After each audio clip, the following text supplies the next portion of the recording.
Once, in a big monastery in China, around 500 monks practiced the path of self-realization under their Zen master. One day, a man arrived at the monastery seeking to know himself and discover the truth. The Zen master cautioned him that the journey could take his entire life, and there was no guarantee of immediate realization. Undeterred, the man was determined to proceed. The Zen master assigned him the task of pounding rice for the 500 monks in the monastery. The man diligently pounded rice day and night, not engaging in any other activity or talking to others. Gradually, his thoughts started to subside, and he reached a thoughtless state. Months turned into years, and after 12 years of this devoted practice, the Zen master decided to choose his successor. He asked the disciples to write a few lines that encapsulated their experience and understanding.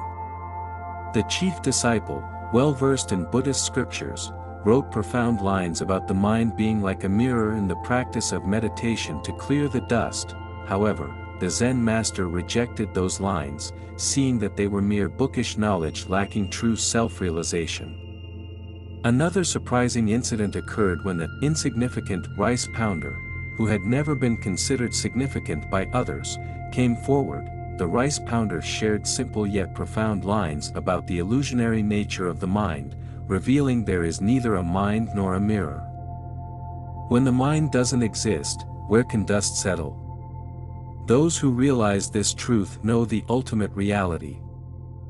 The Zen master instantly recognized the wisdom in these words and declared the rice pounder as his successor.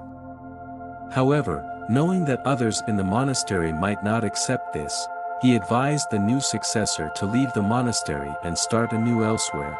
The story highlights that true meditation is not limited to sitting in one place with closed eyes. Meditation can be practiced while doing any work with complete presence and focus. The essence of Zen lies in living in the present moment without getting entangled in thoughts. Overthinking often binds us, but by immersing ourselves entirely in whatever we are doing, we can experience a thoughtless state and eventually realize our true nature. Embracing the present moment and staying mindful lead us towards self-realization, just like the humble rice pounder who attained enlightenment through his dedicated work.